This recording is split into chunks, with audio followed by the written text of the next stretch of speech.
फक्त अश्लील म्हणजेच अभिव्यक्ती स्वातंत्र्य का? फ्रीडम ऑफ स्पीच म्हणजे हे नाहीये की तुम्ही काहीही बोला. बॉलिवूडच्या मूवीज पण आहेत, बाकी पण कॉन्टेंट आहे. मी माझं मत सांगतो तुम्हाला, जे घडलं मला वाटतं की मी तसं नाही बोलणार कधी. या गोष्टीत जी एक गोष्ट चांगली झाली की जे तुम्ही म्हणताय की त्याने एक गोष्ट म्हटली, ऑडियन्सला ती गोष्ट नाही आवडली, सगळ्यांनी निषेध केला त्याचा. जे माझ्यावर झालं तेव्हा त्यांनी काय डिसाईड केलं की तुमचा जोक आम्हाला आवडला नाही, आम्ही तुम्हाला मारू. मारण्याचा ऑप्शन नाही. आता बोलताना आपण जरा सांभाळून बोललं पाहिजे असं वाटतंय का आता? ठीक आहे, माझं एक काम आहे स्टँडअप कॉमेडीचं. काही लोकांना आवडतं, काही लोकांना नाही आवडत, पण आम्ही पण इम्प्रूव्ह करण्याचा प्रयत्नच करतोय ना. पण कोणाला शिवीगाळ करणं या सगळ्या गोष्टी एक्सेप्टेड नाही. आणि मग तुमच्या शो मधनं शिवीगाळ करतात तेव्हा हे खूप प्रोफेशनली होतं. जे पण ऑडियन्स मेंबर येतात आम्ही आधीच त्यांना विचारतो की तुम्ही क्राऊडवर्कसाठी कम्फर्टेबल आहात का, तुम्हाला बोलायचं आहे का, तुमचा आम्ही हा जो फुटेज आहे युट्यूबवर टाकला तर तुम्हाला चालेल का. म्हणजे तुम्ही म्हणताय ना की उलट ते लोक नंतर मेसेज करतात काही लोक की अरे आमच्याशी का नाही बोललात, आम्हालाही बोलायचं होतं. घरातल्यांची काय रिॲक्शन असते सगळ्या प्रकारचे व्हिडिओज बघून? आई झाले, बाबा झाले. मला पायलट बनायचं होतं. त्याच्यानंतर मी मार्केटिंगमध्ये जॉब करायचो आणि तो जॉब खूप बोरिंग होता. तर तेव्हा काय होता की न्यूज रिपोर्टर आणि आरजे मध्ये एकच फरक आहे की आपण पण बातम्या देतो, पण न्यूज रिपोर्टर स्वतःची मतं नाही सांगत. तू स्वतःची मतं सांगू शकतोस इथे. ती तर मी मितभाषी होतो, अजूनही मी मितभाषी आहे, वाटणार नाही आता. आम्ही एक एक जोक कमीत कमी 40-50 वेळा ट्राय करतो आणि मग तो मेन शोचा भाग होतो. मध्ये मध्ये जे लाफ्टर्स असतात ते म्हणजे ऍड केलेले असतात की खरोखर ते असतात? आता लोकांना हेच वाटतं की पेड ऑडियन्स आहे. पेड ऑडियन्स आम्ही का पैसे देऊ? आम्हीच तेवढे पैसे कमवत नाही की आम्ही त्यांना पण पैसे देऊ. आता थोडं कंटेजियस असतं. जेव्हा तुम्ही मित्रांबरोबर बसता ना तुम्ही जास्त असता. पण हाच किस्सा मी जर तुम्हाला घरी येऊन सांगितलं ना तुम्हाला वाटेल चांगला होता पण तेवढा काही खास नव्हता. त्यामुळे संख्या विचारायची तर 700-800 लोक असतात या शो मध्ये. भाऊ कदम आणि कुशल बद्री ते दोघे माझे फेवरेट. नमस्कार, मी राखी. आज माझ्यासोबत आहे स्टँडअप कॉमेडियन प्रणित मोरे. अनेक सोशल मीडिया युजर्सना प्रणित मोरे हे नाव, हा चेहरा काही नवीन नाही, पण त्याला 2 कारणांसाठी आपण बोलवलं आहे. 13 फेब्रुवारी अर्थात जागतिक रेडिओ दिन, आणि रेडिओसोबत प्रणितचं एक खास नातं आहे आणि ते म्हणजे आरजे प्रणित मोरे.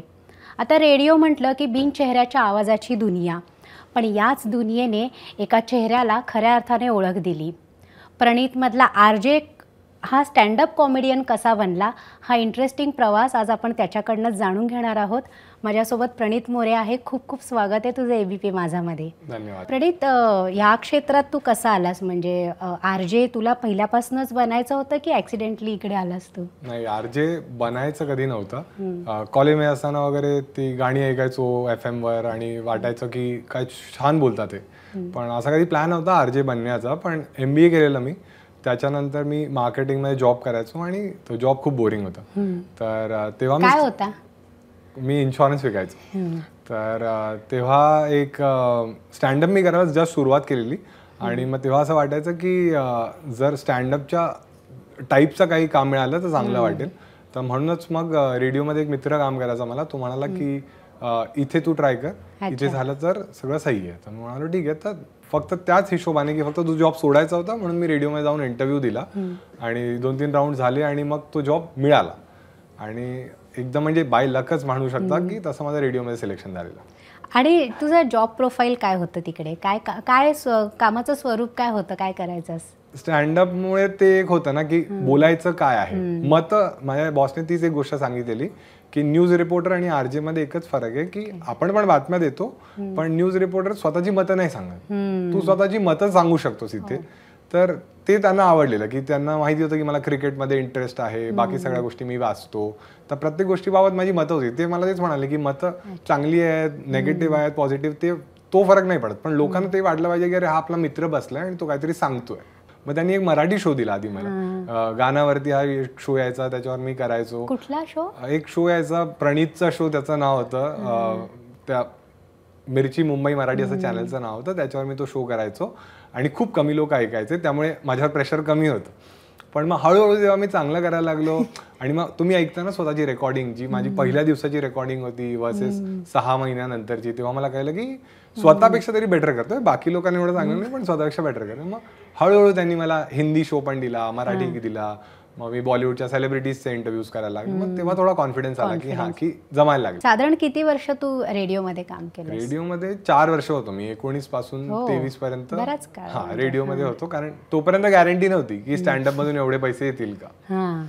अच्छा, म्हणजे तू हे काम करत असताना साईड बाय साईड तू स्टँडअप कॉमेडियन कुठेतरी तुझ्यात सतत डोकं व्हायचं. हो, स्टँडअपचं ते आहे ना की स्टँडअपचे शो संध्याकाळी होतात, त्यामुळे तुम्ही कोणताही जॉब करू शकता. 10 ते 7 तुम्ही जर काम केलं, 7 ते 9 किंवा 10 असे या टाइमला स्टँडअपचे शोज असतात. तर सगळे कॉमेडियन्स हेच करतात. जोपर्यंत तुम्हाला माहितीये की इथून तुमचे फायनान्सेस सेट नाहीये तोपर्यंत तुम्ही दिवसा जॉब करा, पैसे कमवा, संध्याकाळी जाऊन तुम्ही शोज करू शकता. स्टँडअप मी 2018 मध्ये स्टार्ट केलं. जॉब आम्ही 2019 मध्ये घेतलेला. तर तेव्हा स्टँडअप माहित नव्हतं की मला जमेल पण आणि लोकांना आवडेल का, त्यामुळे फक्त जॉब चांगला होता म्हणून तुम्ही करत होतो. पण जेव्हा हळूहळू स्टँडअप संध्याकाळी दररोज करायचो, 2-3 वर्ष झाली, त्यानंतर तो एक कॉन्फिडन्स यायला लागला की आता लोकांना आवडतंय. मग मी सोशल मीडियावर टाकायला लागलो, मग फॉलोअर्स वाढले, मग लाईव्ह शो मध्ये लोक यायला लागले. तेव्हा कळलं की जमतंय. आणि मग जेव्हा पूर्ण कॉन्फिडन्स आला तेव्हा मग फुल टाइम स्टँडअप हे मग सोडलं. कुठल्या ह्याच्यात काम करायचा तू? मिरची, रेडिओ मिरचीमध्ये मी काम करायचो. ओके. स्टँडअप कॉमेडीचा ट्रेंड आता अलीकडे खूप वाढला. इंस्टाग्राममुळे आता ते सगळंच आपल्या मोबाईलमध्ये आहे. तुला स्टँडअप कॉमेडीबद्दल कधी कळलं किंवा तू व्हिडिओज बघितले होते, तू हे कसा अभ्यास केला? बरोबर, तेव्हा स्टँडअपचं कल्चर तेवढा नव्हतं. जसं इंस्टाग्राम तर तेव्हा नव्हतंच, तेव्हा युट्यूब असायचं. आणि तेव्हा म्हणजे जाकीर खानचा एक व्हिडिओ जो खूप गाजलेला, तो युट्यूब आणि फेसबुकवर गाजलेला, तर तोच पहिला असा व्हिडिओ मी पाहिलेला. आणि बाकी असे बरेचसे कमेडियन्स होते, जसं अभिषेक उपमन्यू तेव्हा मोठा कमेडियन होता, अजूनही आहे तो, केनी सेबॅस्टियन, त्यांचे व्हिडिओज मी पाहायचो. कारण तेव्हा इंटरनेट पण मोजकच असायचं आपल्याकडे, घरी स्पीड पण स्लो असायची. पण एखादा व्हिडिओ पाहिला की वाटायचं 4-5 मिनिटाचा की हा आजचा झाला कोटा. पण ते मोटिवेशन होतं माझ्याकडे की अरे हा, की हे जसं करतात तसं आपल्याला 10% जरी करता आलं तरी मला वाटेल की हा मी काहीतरी अचीव्ह केलं. आम्ही जे बघतो यूट्यूबवरचा शो बघतो, पण ते करण्यासाठी पडद्यामागे खूप गोष्टी घडत असतात. आता बाकीच्या क्षेत्रातल्या बऱ्यापैकी माहिती आहे, हे अमुक अमुक प्रोडक्ट असं तयार होतं. तुमच्या क्षेत्राबद्दल अजूनही माहिती नाही की हा शो अख्खा तयार कसा होतो. तर आम्हाला सोप्या भाषेत सांगशील का की एखादा, म्हणजे आम्ही जे रीलमध्ये बघतो, तर हा शो कसा तयार होतो? म्हणजे मेहनत तर खूप जाते. म्हणजे स्टँडअप, आता जसं तुम्ही नाटकं सगळ्यांनी पाहिलेत, मूवीज पाहिल्यात, त्याच्यात असं की खूप जण असतात, त्यामुळे प्रत्येकाचा रोल डिफाईन्ड असतो. स्टँडअपमध्ये हे नाहीये, एकच माणूस स्टेजवर येणार, काही म्युझिक नाहीये, काही नाहीये, त्यालाच सगळ्या गोष्टी सांगायच्यात आणि 1-1.5 तास त्याला ऑडियन्सला पकडून ठेवायचं. तर त्यात तेच की प्रत्येक जोक जेव्हा ऑडियन्स तिकीट काढून आली, आम्ही एक जोक कमीत कमी 40-50 वेळा ट्राय करतो. तेव्हा जाऊन कळतं की हा चांगला आहे, नाहीये, मग त्याच्यात चेंजेस करतो आणि मग तो मेन शोचा भाग होतो. आणि मग बाकी जो क्राऊड वर्क जे तुम्ही पाहता, जे ऑडियन्सशी आम्ही गप्पा मारतो, ते स्पॉन्टेनियस असतं. ते पण ऑब्व्हियसली की एवढ्या वर्ष केलंय त्यामुळे कळतं की हा, या माणसाची या गोष्टी विचारू शकतो, याचं असं उत्तर मिळेल. पण तेच आहे की प्रॅक्टिस खूप लागते त्याच्यात, तो कॉन्फिडन्स विचारण्यासाठीचा. मध्ये मध्ये जे लाफ्टर्स असतात ते म्हणजे ऍड केलेले असतात की खरोखर ते असतात? आता हा आणि खरं उत्तर दे. नाही, हे खरं सांगतो मी. लाफ्टरचा भाग आहे की लोकांना हेच वाटतं की पेड ऑडियन्स आहे, पण तुम्ही विचार करा की लोक पेड ऑडियन्स, आम्ही का पैसे देऊ? आम्हीच तेवढे पैसे कमवत नाही की आम्ही त्यांना पण पैसे देऊ. पण लोक आनंदाने येतात. प्रॉब्लेम आहे की जेव्हा आपण घरी कोणताही व्हिडिओ वगैरे पाहतो ना, की म्हणजे तुम्ही हेराफेरी एकदम कल्ट मूवी आहे, पण त्याच्यात पण तुम्ही तेवढं तुम्हाला हसायला नाही येणार जेवढं तुम्ही थिएटरमध्ये एकत्र पाहता. आता थोडं कंटेजियस असतं. जेव्हा तुम्ही मित्रांबरोबर बसता ना, तुम्ही जास्त हसता. पण हाच किस्सा मी जर तुम्हाला घरी येऊन सांगितलं ना, तुम्हाला वाटेल चांगला होता पण तेवढा काही खास नव्हता. त्यामुळे लोकांनाही वाटतं की हे लोक का हसतायत. पण जेव्हा तो एक फीलिंग असतो, त्या लाईव्ह शो मधले वाइब्स वेगळे असतात. तर ते लोक स्वतःहून आले आहेत, त्यांच्याशी तुम्ही गप्पा मारता, त्यांच्यावरही जोक मारता, त्यांना पण ते आवडतं. म्हणजे इव्हन क्रिकेटचं पण सेम आहे ना, जेव्हा तुम्ही स्टेडियमला जाऊन पाहता ना, ते एक भारतीय असल्याची भावना येते. पण घरी तुम्ही पाहता भारतीयच असता तुम्ही, पण तुम्ही तेवढं चिअर नाही करणार जेवढं तुम्ही स्टेडियमवर करणार. त्यामुळे मला त्या लोकांना हेच सांगायचं की लाफ्टर खरंच असतं.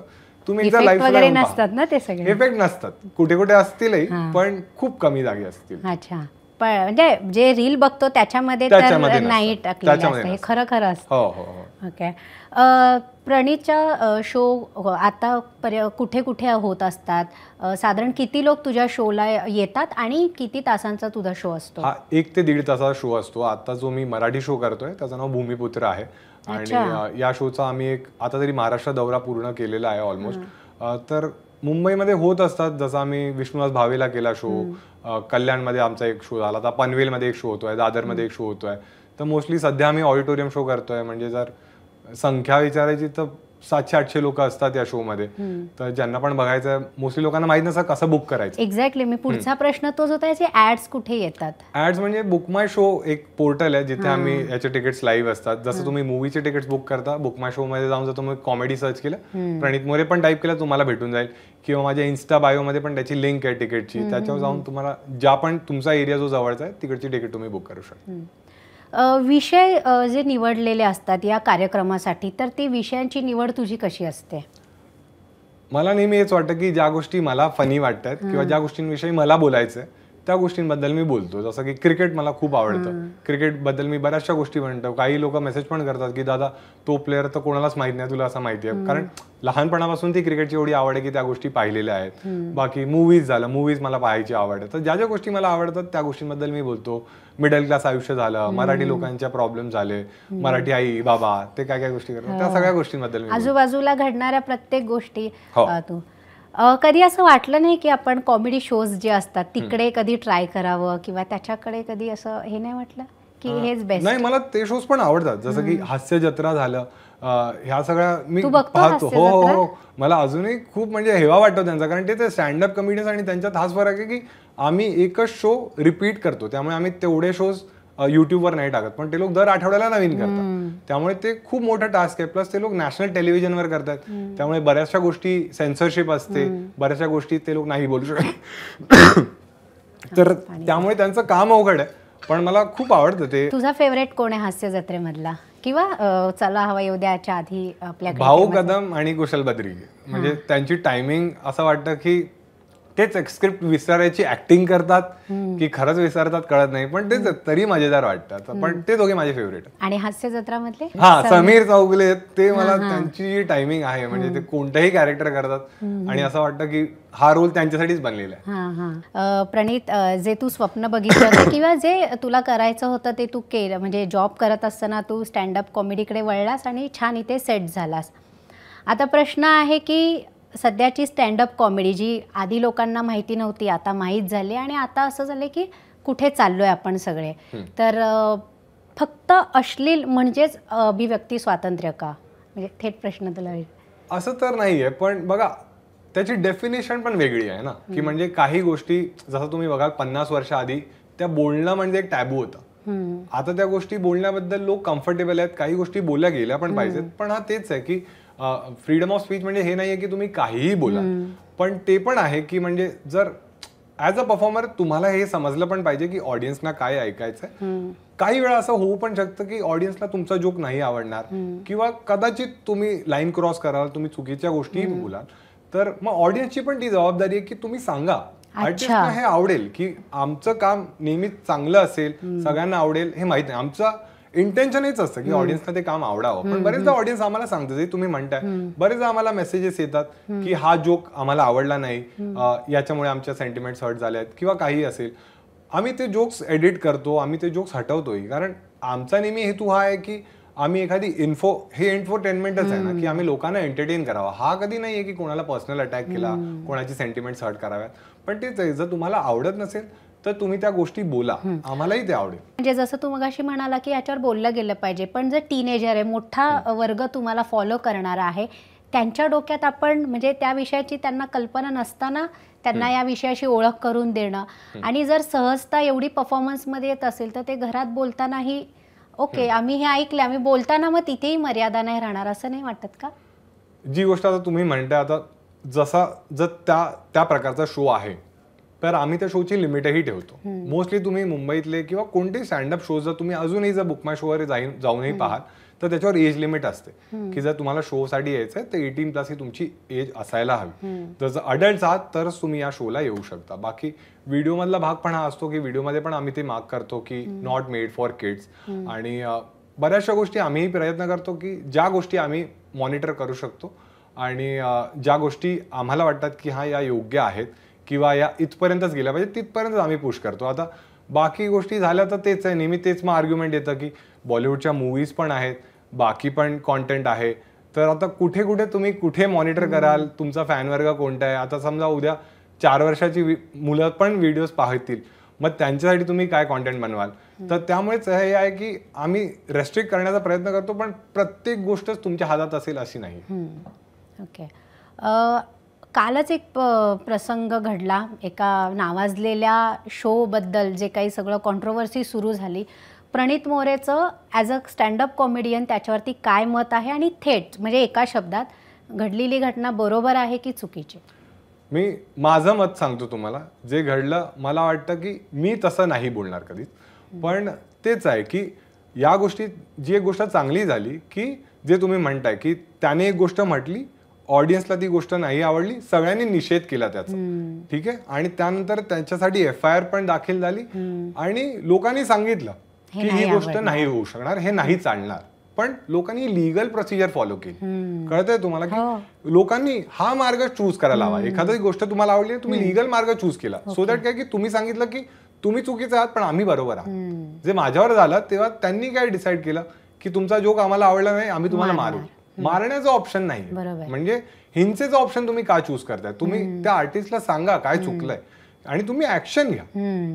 मग त्याच्यावर लॉ आहे, कायदा आहे ना, कायदा ते लोक काय ऍक्शन घेतील, सगळ्या गोष्टी होतील मग सुरळीत. आणि त्याने काय होईल की मग सगळ्यांसाठी एक्झाम्पल सेट होईल. जेव्हा तुम्ही हाणामारी करता मग लोकांपर्यंत हाच मेसेज जातो की मग सिंपती नेहमी तीच राहणार की मारलं ना तुम्ही, जोक काय होता तुम्ही तो ऐकला का, तुम्ही आर्टिस्टशी संवाद साधला का, की तुम्हाला काय वाईट वाटलं. आर्टिस्टला कसं कळणार की तुम्हाला कोणती गोष्ट आवडत नाहीये, तुमचा प्रॉब्लेम काय आहे. कमेंट्स तर तुला येत असतील, तू वाचत असशील, आणि हेही माहिती असतं आपण काय बोलतोय, कुठल्या विषयावर बोलतोय, स्त्रीशी बोलतोय, पुरुषांशी बोलतोय, हेही माहिती असतं. काय डोक्यात नेमकं सुरू असतं तेव्हा? बघा, मी एकदम हे सिंपल लँग्वेज मध्ये तुम्हाला सांगतो की नेहमी मनात हा विचार असतो माझ्या की माझ्या मित्रांबरोबर आहे मी, की मित्रांबरोबर आपण बऱ्याचशा गोष्टी बोलतो, मनात असं काही वाईट नसतं, सगळे आनंदी याच्यासाठीच असतात. कारण तुम्ही कोणत्याही गोष्टी बोलताय, एक हेतू असतो की फक्त जोक त्याच्यातनं काढणं. मित्रांबरोबर आपल्याला म्हणूनच रागही येत नाही, कारण तुम्हाला माहितीये की बाबा मजेत चाललंय हे सगळं. त्याच्यात आता या सगळा भाग हा थोडा वेगळा झाला की की कुठे लाईन ड्रॉ करायची, कोणत्या गोष्टी नाही बोलायच्या. तर त्याच्यासाठी म्हणजे आम्ही पण हे प्लॅन करतो की जर एखादी गोष्ट आम्हाला वाटते की ही गोष्ट आपण नाही टाकली पाहिजे किंवा या गोष्टीत चा अर्थ वेगळा निघू शकतो, तर त्या पण आम्ही ट्रिम करतो. पण इन दी एंड तेच आहे की एडिटरला पण ती गोष्ट समजली आहे का, की त्यांना पण ते वाटलंय का. कारण एखादी गोष्ट जशी तुम्हाला आवडेल ती मला नाही आवडणार, एखादी गोष्ट मला आवडेल ती तुम्हाला नाही आवडणार. ह्याचा अर्थ हा नाहीये की तुम्ही चुकीचा आहात किंवा मी चुकीचा आहात, कारण या गोष्टी सब्जेक्टिव्ह आहे. त्यामुळे तेच की कोणती गोष्ट कोणाला आवडेल हे सांगूच नाही शकत आपण. जे कॉन्ट्रोवर्सी सध्या सुरू आहे शोवरनं, तर तुमच्या स्टँडअप कॉमेडियनमध्ये काय त्याच्याबद्दलची चर्चा सुरू आहे? काय चर्चा अशी तर म्हणजे तो ऍक्च्युली ती गोष्ट स्टँडअप कॉमेडियनने म्हटली नव्हती, त्यामुळे स्टँडअप कॉमेडियन्स मध्ये ती चर्चा तर सुरू नाहीये. ऍक्च्युली चर्चा तर सध्या न्यूज पासून मीम्स मध्ये सगळीकडे सुरू आहे. मग आता थोड्याशा मर्यादा येतील असं तुला वाटतं का, किंवा आता बोलताना आपण जरा सांभाळून बोललं पाहिजे असं वाटतंय का आता? काही गोष्टी आहेत ज्याबद्दल की म्हणजे हे प्रत्येकाने डिसाईड करायचं की कोणत्या विषयांबद्दल मी नाही बोलणार, किंवा या विषयांबद्दल जर मी बोलतोय तर मी काय काळजी घेईन. आता तेच आहे, हे प्रत्येकाने डिसाईड करायचं आहे. आणि बाकी तर इन दी एंड काही झालं तरी डिसाईड तर ऑडियन्सच करते ना, की कोणती गोष्ट तुम्हाला एक्सेप्ट करायची आहे आणि कोणती नाही. जसं हा इश्यू झाला, सगळ्यांना कळलं की ही गोष्ट तर एक्सेप्ट होणारच नाही, तर ऑडियन्सनेच लाईन टाकली ना, की आता लाईन ड्रॉ झाली आहे की लोकांना माहिती आहे की बाबा इथे जायचंय नाहीये. आता तेच आहे की मला लोकांना कळलेलंच आहे. एक जबाबदारी सुद्धा येते आपली, जेव्हा प्रसिद्ध आपण व्हायला लागतो, प्रसिद्धी वाढते, तशी जबाबदारी पण वाढत जाते. प्रणित मोरेला असं वाटतंय माझी जबाबदारी वाढली आहे कुठेतरी? जबाबदारीची फिलिंग तर येते. बरेचदा मुलांचेही मेसेजेस येतात की आम्ही वेगवेगळ्या शहरात ट्रॅव्हल करत असतो की दादा बोर्डाची परीक्षा आहे, इंजिनिअरिंगची एक्झाम आहे, पण विचार करतोय तुझ्या शोला येण्याचा. तेव्हा आम्ही सांगतो की बघ, या सगळ्या गोष्टी केल्यानंतर मी स्टँडअप करतो, कारण शोज तर होत राहतील, तुझी एक्झाम पुन्हा नाही होणार आहे, तर त्याच्यावर लक्ष दे. तर काही गोष्टी आहेत ज्या तुमची जबाबदारी आहे, की एवढे फॅन्स आहेत ते तुमच्याकडे पाहतात. बरेचदा आम्हाला आता तुम्ही म्हणजे आपण काही सिल्वर लाईनिंग हीच असते की नेहमी लोक हे पण मेसेज करतात की आयुष्याच्या एकदम लो फेज मध्ये मी होतो, मी तुझे व्हिडिओज पाहिले, चेहऱ्यावर स्माईल आले, की बरेचसे असतात त्यांच्या घरचे जवळच्यांची म्हणजे काही हेल्थ ठीक नसते तेव्हा ते म्हणतात की आईने हा व्हिडिओ पाहिला, त्यांना आवडला. तर तेच आहे की बऱ्याचशा लोकांना तुमचं काम आवडत नाही, पण भरपूर लोक असे आहेत की त्यांना ते एक होप म्हणून पाहतात. दर शुक्रवारी मेसेज येतो की दादा मोठा व्हिडिओ का नाही आला, आम्हाला पाहायचा आहे. तर तेच आहे की होप्स असतात त्यांना की हा की म्हणजे एक सिल्वर लाईनिंग आहे की ह्यांच्या थ्रू एक फ्रायडेला आम्हाला हसवण्याची एक संधी मिळणार. आणि हीच तुझ्या कामाची प्रेरणा आहे. मग ही तिथूनच ऊर्जा मिळते या पॉझिटिव्ह मेसेज मुळे. मग तू नेगेटिव्ह कमेंट्स वाचतो का? कमेंट्स आधी वाचायचो, पण असं तेच वाटायचं की एवढं म्हणजे माझं हे आहे की कदाचित मला जर कोणाचं काम नाही आवडलं तर मी त्याच्या प्रोफाईलवर जाऊन नाही लिहिणार. ठीक आहे, जर तुम्हाला नाही आवडलं माझं काम, तुम्ही त्यासाठी एक व्हिडिओ बनवून टाका की हा बाबा याचे जोक्स वाईट आहेत किंवा हा एक खूप खराब जोक मारतो, पण माझ्या प्रोफाईलवर येऊन लिहिणं की सोडूनच दे, कधीच नाही जमणार. कारण आम्ही पण प्रयत्नच करतोय ना की प्रत्येकाचं एक काम आहे. ठीक आहे, माझं एक काम आहे स्टँडअप कॉमेडीचं, काही लोकांना आवडतं काही लोकांना नाही आवडत, पण आम्ही पण इम्प्रूव्ह करण्याचा प्रयत्नच करतोय ना. की तुम्ही ऑफिसमध्ये पण काम करता, तुमचा बॉस जर तुमचं काही चुकलं तर तुम्हाला येऊन सांगतो ना की जाऊन तुमच्या बिल्डिंगवर जाऊन लिहितो की बाबा तुझं काम आम्हाला नाही आवडलं. तर ठीक आहे, प्रत्येक गोष्ट म्हणजे क्रिटिसाइज करण्याची पण एक पद्धत असायला हवी. कन्स्ट्रक्टिव्ह फीडबॅक तर म्हणजे ऑलवेज वेलकम आहे, पण कोणाला शिवीगाळ करणं या सगळ्या गोष्टी एक्सेप्टेड नाही.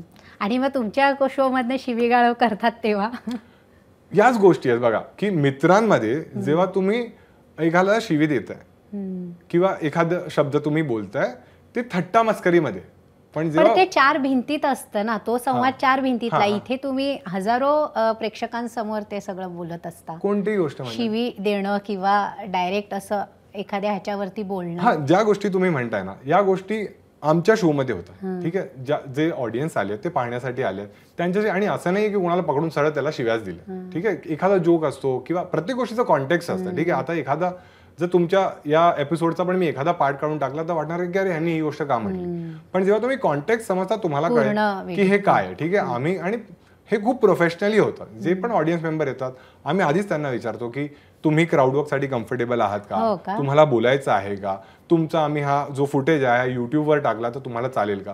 काही लोक असतात ज्यांना आपत्ती असते, काही लोकांच्या घरी माहीत नसतं की समजा मी माझ्या पार्टनर बरोबर आलोय किंवा ऑफिसमधून आलोय लवकर वगैरे, ते म्हणतात आम्हाला नाही बोलायचं, त्यांच्याशी आम्ही नाही बोलत. तर आम्ही त्यांच्याशीच बोलतो ज्यांना बोलण्याची इच्छा आहे. आणि जे तुम्ही म्हणताय ना की उलट ते लोक नंतर मेसेज करतात काही लोक की अरे आमच्याशी का नाही बोललात, आम्हालाही बोलायचं होतं की थोडी आमची पण खेचायची. बरेच नंतर ते म्हणतात की अरे मी माझ्या बेस्ट फ्रेंडना पाठवतोय, त्यांच्याशी बोल, माझ्या भावाला पाठवतोय. तर लोकांना या गोष्टी आवडतात की आर्टिस्टचं जे USP आहे ते त्याने आमच्याशी एक सुसंवाद साधला. म्हणजे त्याची कल्पना पण दिली जाते की आम्ही तुला कार्यक्रमाच्या आधी हे केलं जातं का. ओके, घरातल्यांची काय रिॲक्शन असते? म्हणजे स्टँडअप बाबत तर ऑब्व्हियसली त्यांना हे व्हिडिओ सगळ्या प्रकारचे व्हिडिओज बघून, आई झाले बाबा झाले, घरचे माझ्या बघा मॅच्युरिटी ही खूप इम्पॉर्टंट आहे. जसं मी म्हणालो नेहमी कॉन्टेक्स्ट समजणं आणि कॉन्टेक्स्ट एक्सेप्ट करणं हे महत्वाचं आहे. की बरेचसा कॉन्टेंट ते पाहतात, त्यांना आवडतो, काही जोक्स त्यांना नाही कळत, काही गोष्टी त्यांना पण वाटतात की हे बाउन्सर गेल्या, पण त्यांना माहिती हे काम आहे. लहानपणी एक आवर्जून आपल्याला विचारला जाणारा प्रश्न असतो मोठेपणी काय व्हायचं, तर तुझं उत्तर काय असायचं? मला पायलट बनायचं होतं. हो, म्हणजे खरंच? खरं म्हणजे पायलट बनण्यासाठी मी एक्झाम वगैरे पण दिली, पण तेव्हा पैसे खूप लागायचे, अजूनही खूप लागतात. त्या काळात जेव्हा मी होतो कॉलेजला तेव्हा काही 30 लाख रुपये लागायचे. मग कळलं की हे स्वप्न थोडं महाग आहे, मग ते ड्रॉप केलं. असं आता विमानाकडे बघतो तेव्हा असं वाटतं अरे आपल्याला आता विमानाने खूप प्रवास होत राहतो. आता कधी एअर होस्टेस ओळखतात, पायलट ओळखतात, मग ते अपग्रेड देतात, तेव्हा वाटतं की ठीक आहे ते स्वप्न नाही, पण या स्वप्ना थ्रू बऱ्याचशा गोष्टी पूर्ण झाल्या. प्रणित मधला जो हा ह्युमर आहे हे कुणाची देण आहे? म्हणजे घरात असं कोण आहे, काका असतील, वडील असतील, की कुणाकडनं आलंय तुझ्याकडे? मोस्टली घरात माझ्या सगळेच फनी आहेत थोडे, त्यांचा सगळ्यांचा असा स्पॉन्टेनियस आहेत सगळे, पण माझा जो काका आहे त्याचा ह्युमर नेहमीच चांगला होता. म्हणजे लहानपणी आम्ही काही बोलायचो तो आमच्यावर जोक मारायचा, मग तेव्हा काही कमबॅकच नसायचा कारण तो मोठा होता आणि आम्ही छोटे, पण एक तर बोलू पण नाही शकत. पण तेव्हा वाटायचं की अरे काय हा बोलला की कसं सगळे हसतात, असं कधी आपण केलं की मजा येईल. पण शाळेत असताना मग शेवटी रिअलाइज झालं की अरे आहे आपल्याकडे पण तो गेम. आणि तुझं एंटरटेनमेंट वर्गात पण सुरू असायचं शाळेत? शाळेत तर तेच आहे ना की अभ्यासात मी चांगला होतो, त्यामुळे मोस्टली बाकी गोष्टी ते लोक लेट गो करायच्या. मग तेच एक तर हाईट जास्त होती त्यामुळे होतो मी बॅक बेंचर. मग 4-5 जण आम्ही मित्र असायचो, मग नेहमी तेच काही ना काही जोक मारला, मग तेच टीचर तेच विचारायचा काय जोक आहे आम्हाला पण सांगा, पण त्यांना तेव्हा नाही सांगू शकायचो आम्ही तो जोक. सगळ्यांना हसवणारा प्रणीत सिरियस कधी झालाय का आणि कधी होतो? सिरियस होतो मी काही काही मोमेंट्स ना, जसं की आता जो किस्सा झाला मागचा एक आठवडा खूप अवघड होता की मी तेच विचार करत राहिलो नेहमी की असा मी कधी विचार केला नव्हता की आपल्या महाराष्ट्रात मी एखादा शो करेन आणि एखाद्या साध्या जोकसाठी की लोक एवढी एक्स्ट्रीम रिॲक्शन राहील त्याची. त्यामुळे मागचा एक आठवडा मी हाच विचार करत राहिलो की काही होईल का, याची दखल घेतली जाईल का. कारण जोपर्यंत मी ही गोष्ट सोशल मीडियावर टाकली नव्हती मला माहीत नव्हतं की खरंच ॲक्शन घेतली जाईल का.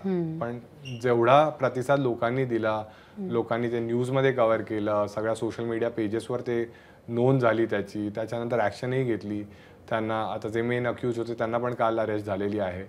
तर या सगळ्या गोष्टी झाल्या. सिरियस तर होतोच मी अजूनही आहे, कारण असं नाही कोणत्या स्टँडअप कॉमेडियनवर कोणत्याही आर्टिस्टवर हात तर नाही उगारला पाहिजे, हा माझा नेहमी स्टँड आहे. हां, बऱ्याच लोकांनी मला हे पण सांगितलं की जाऊ दे, लेट गो कर, तिथे झालंय, त्यांच्याबद्दल नको करूस. पण माझा पॉईंट हाच होता की ते चुकीचं झालंय त्याच्याबद्दल तर बोललंच पाहिजे. मी स्टँडअपमध्ये आम्हाला तेच शिकवलं जातं ना की जे गोष्टी घडतात त्याच्याबद्दल आम्ही बोलतो. तर एवढी मोठी गोष्ट तर लेट गो करायची नव्हती. तर ऑब्व्हियसली त्याची दखल घेतली गेली, एक एक्झाम्पल सेट झालंय, त्या लोकांना अटकही झाली आहे. प्रणीतचा स्वभाव लहानपणापासून कसा आहे? म्हणजे तो आधीपासूनच असा एक्स्ट्रोवर्ट होतात की थोडा मितभाषी होतात कसं? आधी तर मी मितभाषी होतो, अजूनही मी मितभाषी आहे, वाटणार नाही आता. पण तेच आहे की मित्रांमध्ये कम्फर्टेबल असतो मी, पण असं तुम्ही बाहेर भेटलात तर मी थोडे बोलत नाही, म्हणजे मला तेव्हा कळत नाही की काय बोलायचं. पण स्टेजवर तर आता एवढा परफॉर्म केलंय त्यामुळे तो स्टेजवर गेलाय. पण एकदा स्टेज परफॉर्मन्स झाली त्याच्यानंतर तिथे बिंदास्त असतात. हा, तिथे तेच आहे की मला तेच वाटतं हे सगळे माझे मित्र आहेत, त्यांच्याशी बोलू शकतो आणि ते एवढं प्रेम दाखवतात, मग तेव्हा ते फिलिंग येतं. पण बाकी टाइम मी थोडा कमीच बोलतो. ओके, थँक्यू सो मच आणि इथे आल्याबद्दल आभार आहे. एबीपी माझा, उघडा डोळे बघा नीट.